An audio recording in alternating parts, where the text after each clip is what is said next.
ನೀವು ಚುನಾವಣೆಯಲ್ಲಿ ಸ್ಪರ್ಧಿಸಿದ ಪ್ರಕರಣ ಬಿಟ್ಟು ಸರ್, ನಿಮ್ಮನ್ನ ಎದುರಾಕೊಂಡ ಎಷ್ಟು ಜನರನ್ನು ಸೋಲ್ಸಿದ್ದೀರಾ ಸರ್? ಅದನ್ನ ನಾನು ಈ ಸಂದರ್ಭದಲ್ಲಿ ಅಲ್ಲ, ನಾನೇನು ಹೆಸರು ಕೇಳ್ತಿಲ್ಲ, ಒಂದು ನಂಬರ್ ಕೇಳ್ತಾ ಇದ್ದೀನಿ ಅಷ್ಟೇ. ಬಹಳ ಜನ ಗೆಲ್ಲಿಸ್ಬೇಕು ಅಂತ ಗೆಲ್ಸಿದ್ದೀವಿ, ಸೋಲ್ಸ್ಬೇಕು ಅಂತ ಸೋಲ್ಸೋರ್ ಸಂಖ್ಯೆ ಆಮೇಲೆ ಜಾಸ್ತಿ ಕೇಳಿ, ಇದೆ. ನೀವು ನಂಬ್ತಿರಿಲ್ವೋ? ಹಾ, ಉದಾಹರಣೆಗೆ ನಾನು ನಿಮ್ಮ ಮುಂದೆ ಹೇಳ್ಬಿಡ್ತೀನಿ. ಹಾ, ನಾನು ಯಾರನ್ನ ಸೋಲಿಸ್ಬೇಕು ಅಂತ ಸೋಲಿಸ್ತಾ ಇದ್ರು ಹಾ, ಚಲರಾಜ ಸ್ವಾಮಿಯವರು, ನಾನು, ಅಂಬರೀಷ್ 3 ಜನ ಚುನಾವಣೆ ನಿಲ್ತೀವಿ. ಹ್ಮ್, ನಾನು ಚಲರಾಜ ಸ್ವಾಮಿ ಗೆಲ್ಲಿಸ್ಬೇಕು ಅಂತಲೂ ಇಲ್ಲ. ಹ್ಮ್, ಅಂಬರೀಷನ ವಿರುದ್ಧ ನಾನು ನಿಂತೆ ಅವತ್ತು. ಹ್ಮ್, ನನ್ನ ಅವರ ವ್ಯತ್ಯಾಸಕ್ಕೋಸ್ಕರ ಚುನಾವಣೆ ನಿಂತೆ. ಹ್ಮ್. ಆ ಚುನಾವಣೆ ನಿಂತಿಂದ ಅಂಬರೀಷ್ ಅಣ್ಣ ಸೋತ, ಚಲರಾಜ್ ಚಲರಾಜ ಸ್ವಾಮಿ ಗೆದ್ರು.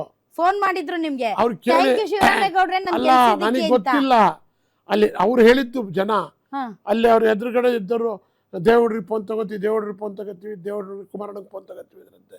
ಏಯ್, ದೇವೇಗೌಡರು ಕುಮಾರಣ್ಣ ಇರಲಿ, ನಾವು ಗೆಲ್ಬೇಕಾದ್ರೆ ಶಿವರಾಮೇಗೌಡರು ಕಾರಣ, ಫೋನ್ ತಗೊಳ್ಳೋ ಶಿವರಾಮೇಗೌಡರಿಗೆ ಅಂದ್ರಂತೆ ಚಲರಾಜ ಸ್ವಾಮಿ ಅವರು. ಹ್ಮ್, ಇದನ್ನ ಬೇರೆಯವ್ರು ಹೇಳಿರ್ತಕ್ಕಂಥ ಮಾತು. ಹ್ಮ್, ಈಗ ಚಲರಾಜ ಸ್ವಾಮಿ ಕೇಳಿದ್ರೆ ನಾನೆಲ್ಲ ಹಂಗೆ ಅಂದಿದ್ದೆ ಅಂದ್ಬಿಡ್ತಾರೆ. ಹ್ಮ್, ಅದಕ್ಕೋಸ್ಕರ ಇಂಥವು 100 ಮೊನ್ನೆ ಹ್ಮ್, ನೀವು ಇದೊಂದು ಎಂಕ್ವೈರಿ ಮಾಡಬೇಕು. ಹ್ಮ್, ಚಲರಾಜ ಸ್ವಾಮಿ ಅವ್ರು ಗೆದ್ದಿದ್ದು ಕೇವಲ 4,000ದಲ್ಲಿ. ಹ್ಮ್, ನನ್ನ ಹೆಂಡತಿ ಚುನಾವಣೆ ನಿಲ್ಲಿಸ್ಬೇಕು ಅಂತ ಇರಲಿಲ್ಲ. ಹ್ಮ್, ಹ್ಮ್, ನಾನು ಇವತ್ತವರೆಗೂ ಸಹಿತ ವಿಶ್ವಾಸದಲ್ಲಿ ಊಟ ಮಾಡಿದ್ದೀವಿ, ತಿಂಡಿ ತಿಂದಿದ್ದೀವಿ. ಚಲರಾಜ ಸ್ವಾಮಿ ಅವ್ರ ಹತ್ರ ಆಗಲಿ, ಸುರೇಶ್ ಗೌಡ ಹತ್ರ ಆಗಲಿ ನಾನು ₹1 ದುಡ್ಡು ಬಿಟ್ಟಿಲ್ಲ, ಮತ್ತೊಂದಿಲ್ಲ. ನಾನು ಚುನಾವಣೆ ನಿಂತಾಗೆಲ್ಲ ಯಾರಿಗೋಸ್ಕರ ನಿಂತವ್ರೆ ಅನ್ನೋ ಪ್ರಶ್ನೆ ಬರ್ತಿತ್ತು. ಹೋದ ಸರಿ ನನ್ನ ಹೆಂಡತಿ ನಿಲ್ಲದೆ ಇದ್ದರೆ, ನನ್ನ ಹೆಂಡತಿ ತಗೊಂಡಿರೋವೆಲ್ಲ ಜನತಾದಳದ ಓಟು. 8,000 ತಗೊಂಡ್ಲು ನನ್ನ ಹೆಂಡತಿ, BJP ಲೆಕ್ಕದಲ್ಲಿ ಅಂತ ಇದ್ದಾರಲ್ಲ. ಬಿಜೆಪಿ ಏನಿರ್ಲಿಲ್ಲ, BJP ನಾಗಮಂಗಲದಲ್ಲಿ 2,000 ಮೇಲೆ ಬರಲ್ಲ ಬಿಡಿ. ಯಾವಾಗ 8,000 ಓಟು ನನಗೆ ವೋಟರ್ಸ್ ಅಲ್ಲ, ಅವ್ರ ಮುಖಂಡರುಗಳು. ನನ್ನ ಹೆಂಡತಿ ನಿಲ್ಲದೆ ಇದ್ರೆ ಈ ಸರಿ ಚಲರಾಜ ಸ್ವಾಮಿ ಅವ್ರ ಮಂತ್ರಿನೇ ಆಯ್ತಿರ್ಲಿಲ್ಲ, MLA ಆಯ್ತಿರ್ಲಿಲ್ಲ. ಅವ್ರ ಅಲ್ಲೇ ಮಂತ್ರಿಯಾಗಿ 2 ಸರಿ ಸೋತವ್ರೆ. ಹಾಗೂ ಹಂಗೆ ನಮ್ಮಿಂದ ಕೆಲವರು ಸೋಲ್ತಾರೆ, ಒಂದ್ಸರಿ ಗೆಲ್ತಾರೆ. ಆ ಪುಣ್ಯಾತ್ಮರುಗಳು ಇವರಿಂದ ಗೆದ್ದಿದ್ದೀವಿ ಅಂತ ಸೌಜನ್ಯನೂ ಇಲ್ಲ. ಅವರೆಲ್ಲ ಅಧಿಕಾರದಲ್ಲೇ ಅವ್ರೆ. ಈ ಸಮಾಜ, ಈ ವ್ಯವಸ್ಥೆ ಹೆಂಗಿದೆ ಲೆಕ್ಕ. ಸರ್, ನೀವು ಬಹಳ ಜನ ಪೊಲಿಟಿಷಿಯನ್ಸ್ ಜೊತೆಗೆ ಬೆರ್ತಿದ್ದೀರಿ, ಒಡನಾಟ ಇದೆ, ಬಹಳಷ್ಟು ಜನರನ್ನ ಪಾರ್ಟಿ ಕರ್ಕೊ ಬಂದ್ರಿ, ಬಹಳಷ್ಟು ಜನರನ್ನ ಗೆಲ್ಸಿದ್ದೀರಿ, ಬಹಳಷ್ಟು ಜನರ ಜೊತೆ ದ್ವೇಷ ಕಟ್ಕೊಂಡಿದ್ದೀರಿ. ಬಟ್ ಸ್ಟಿಲ್ ಯು ಆರ್ ಇನ್ ಕಾಂಗ್ರೆಸ್ ಅಲ್ವಾ ಸರ್? ಈ ಕಾಂಗ್ರೆಸ್ ಅಲ್ಲೇ ಇದ್ದೀರಿ. ನೀವು ಇನ್ನೊಂದು ಮಾತು ಹೇಳಿದ್ರಿ, ಆಡು ಮುಟ್ಟದ ಸೊಪ್ಪಿಲ್ಲ ಶಿವರಾಮೇಗೌಡ. ಬರ್ತೀನಿ ನಾನು ಇನ್ ಡೀಟೇಲ್ ಕೇಳಿ ತಪ್ಪು ಅಂತ ನಾನು ಹೇಳಿದ್ರೆ ನಿಮಗೆ ರೈಟ್ಸ್ ಇದೆ ಕೇಳಿ. ನಾನು ಯಾವುದೇ ಪಾರ್ಟಿಗೂ ಸಹಿತ ಬೇಕು ಅಂತ ಓದೋಣ ಅಲ್ವೇ. ಈಗ ನೋಡಿ, ಮೊನ್ನೆ ಚುನಾವಣೆಯಲ್ಲಿ ಬಸವರಾಜ ಬೊಮ್ಮಾಯಿ ಅವರು ಬೆನ್ನಚ್ಬಿಟ್ರು ನನಗೆ. 1 ಗಂಟೆ ಒಳಗೆ ನನಗೆ ಬೊಮ್ಮಾಯಿ ಅವ್ರು ಮಾತಾಡಿದ್ದು. ಬೊಮ್ಮಾಯಿ ಅವರಾದ್ಮೇಲೆ ನಮ್ಮ ನಿತಿನ್ ಗಡ್ಕರಿ ಇವರು ಅಲ್ಲ, ಅಮಿತ್ ಶಾ ಅವ್ರಿಗೆ ಆಮೇಲೆ ಮಾತಾಡ್ಸಿದ್ರು. ಇವರು ನಮ್ಮ ಅಧ್ಯಕ್ಷರಾಗಿದ್ರು ನಡ್ಡಾ ಸಾಹೇಬ್ರಿಗೆ ಮಾತಾಡಿಸ್ಬಿಟ್ರು. ಒಂದೇ ರಾತ್ರಿ 11 ಗಂಟೆ ರಾತ್ರಿಲಿ 3 ಜನಕ್ಕೂ ಮಾತಾಡಿಸ್ಬಿಟ್ಟು ನಾನು ಕಟ್ಟಾಕ್ಬಿಟ್ರು.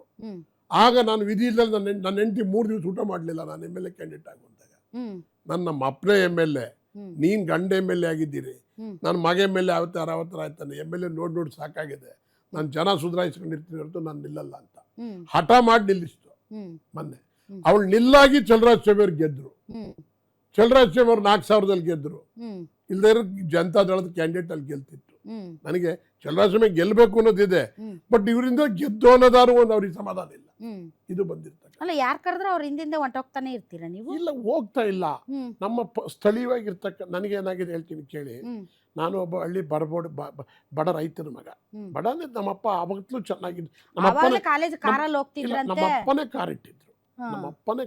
ನಾನು 1974 ಹೊಸ ಕಾರನ್ನ ಇದು ಅಂಬಾಸಡರ್ ಶೋರೂಮಿಗೆ ಬಂದು ನಾನು ಜೊತೆಲಿ ನಮ್ಮ ಅಪ್ಪ ಜೊತೆ ತಗೊಂಡೋಗಿದ್ದೆ 74ರಲ್ಲಿ. ನಾನು ಎಷ್ಟು ಚಿಕ್ಕ ಹುಡುಗ ಆಗ. ಇಲ್ಲ, ನಾನು ಇವಾಗ ಚಿಕ್ಕ ಹುಡುಗನಿಂದನೇ ಮಾತಾಡ್ಸ್ಕೊ ಬರ್ತೀನಿ ಸರ್. ಈಗ ನೀವು ಬಾಲ್ಯ ಅಂದ್ರೆ ನೀವು ಚಿಕ್ಕವರಿದ್ದ ಭಾಳ ಉಡಾಳಿದ್ರಂತೆ. ಈಗ ಹೆಂಗ ಪಕ್ಷದಿಂದ ಪಕ್ಷಕ್ಕೆ ಓಡಾಡ್ತಿದ್ರು, ಹಂಗೆ ಕಾಲೇಜಿಂದ ಕಾಲೇಜಿಗೆ, ಸ್ಕೂಲಿಂದ ಸ್ಕೂಲ್ಗೆ. ನಂದೇನಾಯ್ತು ಅಂದ್ರೆ ಹೇಳ್ತೀನಿ ಕೇಳಿ. ನಾನು SLCನಲ್ಲಿ 3 ಸಾರಿ ಫೇಲ್ ಆಗಿದ್ದೀನಿ. ಆಗ ಹುಡುಕ್ತಿದ್ವಿ ನಾವು. ಪಾಸ್ ಮಾಡಿ ನಾವು 35 ತಗೊಳ್ಳೋದೆ ನಮಗೆ 150 ತಗೊಂಡಂಗೆ.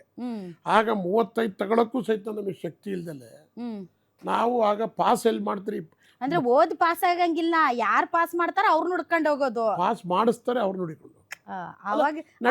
ಅಲ್ಲ ಸರ್, ಬೆಳೆಯುವ ಸಿರಿ ಮೊಳಕೆಯಲ್ಲಿ ಅಂತ ಅವಾಗಿಂದಲೇ ರಾಜಕಾರಣ. ನಂಬ್ತಿರಿಲ್ವೋ, ನಾನು SLC ಪಾಸ್ ಮಾಡುವಾಗಲೇ ನನಗೆ ಅಲ್ಲ, ನಮ್ಮ ಹಳ್ಳಿನಲ್ಲಿ ನಮ್ಗೆ ವಾತಾವರಣ ಹೆಂಗ್ ಕ್ರಿಯೇಟ್ ಆಗಿತ್ತು ಅಂದ್ರೆ, ನಾನು ಕದಬಳ್ಳಿ, ನಾನು ಶ್ರೀ ರಾಮಕೃಷ್ಣ ಆಶ್ರಮ ಸ್ಟೂಡೆಂಟು. ರಾಮಕೃಷ್ಣ ಆಶ್ರಮದಲ್ಲಿ 3-4 ತಿಂಗಳಿದ್ದೆ. ಕದ್ ಬಂದ್ಬಿಟ್ಟೆ ಅಲ್ಲಿಂದ. ಅಲ್ಲಿ ಕಟ್ಟುಪಾಡುಗಳಿಗಿರಕ್ಕಾಗಲ್ಲ, ನಾವೆಲ್ಲ ಹೊರಟು ಬಂದ್ಬಿಟ್ವಿ ಕದ್ದು. ಕದ್ದು ಬಂದ ಮೇಲೆ ನಮ್ಮಪ್ಪ ನಿನಗೆ ಇನ್ಯಾವುದು ಸೂಟ್ ಆಗಲ್ಲ, ನಿನ್ನ ಯೋಗ್ಯತೆಗೆ ಕದ್ಬಳ್ಳಿನೇ ಸರಿ ಅಂತ ನಮ್ಮೂರು ಪಕ್ಕದ ಕದ್ಬಳ್ಳಿಗೆ ಹಾಕಿದರು. ಅಲ್ಲಿ ಫಸ್ಟ್ ಕ್ಲಾಸ್ ಸೋತೆ, ಗೆದ್ದು ಫೇಲ್ ಆದಮೇಲೆ ಚುಂಚನಗಿರಿಗೆ ಹಾಕಿದರು. ಅಲ್ಲಿ ಚುಂಚನಗಿರಿಲೊಬ್ಬರು GVR ಅಂತ ಮಾಸ್ಟರ್ ಇದ್ದರು. ಸ್ವಲ್ಪ ಪರವಾಗಿಲ್ಲ, ಚೆನ್ನಾಗಿ ಓದಿಸ್ತಾರೆ, ಚೆನ್ನಾಗಿ ಪಾಠ ಮಾಡ್ತಾರೆ. ಬಾಲಗಂಗಾಧರನಾಥ ಸ್ವಾಮೀಜಿಗಳು ಇನ್ನೂ ಪಟ್ಟಕ್ಕೆ ಬಂದಿರಲಿಲ್ಲ, ದೊಡ್ಡವರು. ಗಂಗಾಧರ ನಮ್ಮ ಜೊತೆ ನಾವು ನಡೆದಾಡ್ತಕ್ಕಂಥ ದೇವರು ಅಂತ ಕರಿತೀವಿ ಅವ್ರು ಇದ್ದವ್ರನ್ನ, ಬಾಲಗಂಗಾಧರ ಸ್ವಾಮೀಜಿಯವ್ರನ್ನ. ಅವ್ರನ್ನ ಆ ಕಾಲ ಅಲ್ಲಿಗೆ ನಾನು ಸೇರಿಕೊಂಡೆ. ನಾನು ಬಾಲಗಂಗಾಧರ ಸ್ವಾಮೀಜಿಯವರು ವಾಲಿಬಾಲ್ ಆಡೋರು ಸಾಯಂಕಾಲದೊತ್ತು, ಅವತ್ತಿನ ಕಾಲದಲ್ಲಿ ಅಷ್ಟು ಸಂಬಂಧ. ಅಲ್ಲಿ ನಾನು ಸೇರ್ಕೊಂಡೆ, ಅಲ್ಲೂ ಫೇಲ್ ಆದೆ. ಆಮೇಲೆ ಓದಕ್ ಬರ್ತಿರ್ಲಿಲ್ವಾ?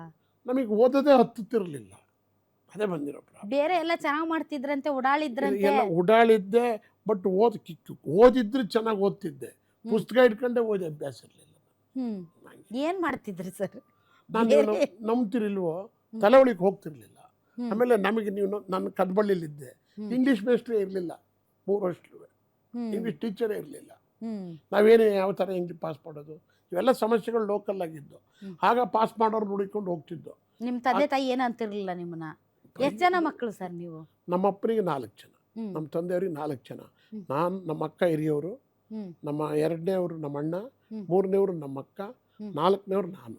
ನಮ್ಮ ಪುಟ್ಟಣ್ಣ ಮತ್ತು ನನಗೆ ನಮ್ಮ ಅಕ್ಕನ ಮಗಳನ್ನೇ ಕೊಟ್ಟರು, MLC ಪುಟ್ಟಣ್ಣನಿಗೆ. ರಂಗನಾಥ್ ನನಗೆ ನನ್ನ ಅಕ್ಕನ ಮಗ ಆಗಬೇಕು. ನಮ್ಮ ಕುಣಿಗಲ್ MLA ಇದಾರಲ್ಲ. ಹೌದಾ? ಹೌದು. ಅಂದ್ರೆ ನೀವು DK ಶಿವಕುಮಾರ್ ಅವರೆಲ್ಲ ರಿಲೇಟಿವ್ಸ್ ಅನ್ನಿ? 100%.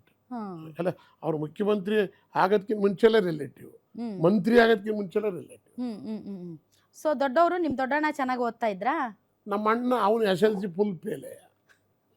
ನಮ್ಮಪ್ಪ ಪಟೇಲ್ರು, ಬಹಳ ಬುದ್ಧಿವಂತರು. ನಮ್ಮ ಅಪ್ಪನೇ ಅವತ್ತಲೇ, ಹಿಂದಿನ ಕಾಲದಲ್ಲಿ 40-50 ವರ್ಷದ 60 ವರ್ಷದ ಮುಂಚೆ ನಮ್ಮಪ್ಪ ಅವರೇ ಒಂದು ಕಾಯರ್ ಇಂಡಸ್ಟ್ರೀಸ್ ಇಟ್ಕೊಂಡು ಒಂದು 100 ಜನಕ್ಕೆ ಕೆಲಸ ಕೊಟ್ಟಿದ್ರು. ಅವತ್ತಿನ ಕಾಲದಲ್ಲಿ ಸಾಮಿಲ್ ಇತ್ತು, ಬಟ್ಟೆ ವ್ಯಾಪಾರಿ, ಗೊಬ್ಬರದ ವ್ಯಾಪಾರಿ, ಜಾಗರಿ, ಸಕ್ಕರೆ ಮಾಡಿ ಕಂಡುಸಾರಿ ಸಕ್ಕರೆ ಮಾಡ್ತಕ್ಕಂಥ ಫ್ಯಾಕ್ಟ್ರಿ, ಎಲ್ಲ ಬಿಸ್ನೆಸ್ಸು ಅವತ್ತಿನ ಕಾಲದಿಂದಲೇ ಇತ್ತು. ರಿಚ್ ಕಿಡ್ ನೀವು. ನಮ್ಮ ಅಪ್ಪನೇ ಕಾರ್ ಮಡಗಿದ್ರು ಇನ್ನೆಲ್ಲ. ನಮ್ಮ ಅಪ್ಪನೇ ಕಾರ್ ಮಡಗಿದ್ರು. ಕೊನೆಗೂ ಪಾಸ್ ಆದ್ರೆ SSLC 3ನೇ ಸರಿ ಆದ್ಮೇಲೆ ಪಾಸ್ ಆದ. 3ನೇ ಸರಿ ಹೆಂಗಾದ್ರಿ ಪಾಸು? ಈಗ ಪಾಸ್ ಆದೆ ಅಂತ ಹೇಳಿದ್ದಲ್ಲಿ ತಿರುಗಾಡಿ ಹೆಂಗಾದೆ ಅಂತ ಎಲ್ಲಿಗೆ ಹೋಗಿ ಕಷ್ಟ ಆಗುತ್ತೆ. ನಾನು ಒಟ್ಟಲ್ಲಿ ಪಾಸ್ ಆದ್ರಿ. ಪಾಸ್ ಮಾಡೋರ್ನೇ ಹುಡುಕೊಂಡು ಹೋಗ್ತಿದ್ವಲ್ಲ, ಅಲ್ಲೇ ಪಾಸ್ ಆಗಿರೋದು. ಕಾಲೇಜ್ ಎಲ್ಲೋದ್ರಿ? ಕಾಲೇಜು ನಾನು ಮಹಾಜನ್ ಕಾಲೇಜ್ಗೆ ಹೋದೆ. ಅಲ್ಲಿ ಯಾಕೋ ಟೈಟ್ ಆಗ್ಬಿಡ್ತು, ಬಿಟ್ಬಿಟ್ಟು ನಾನು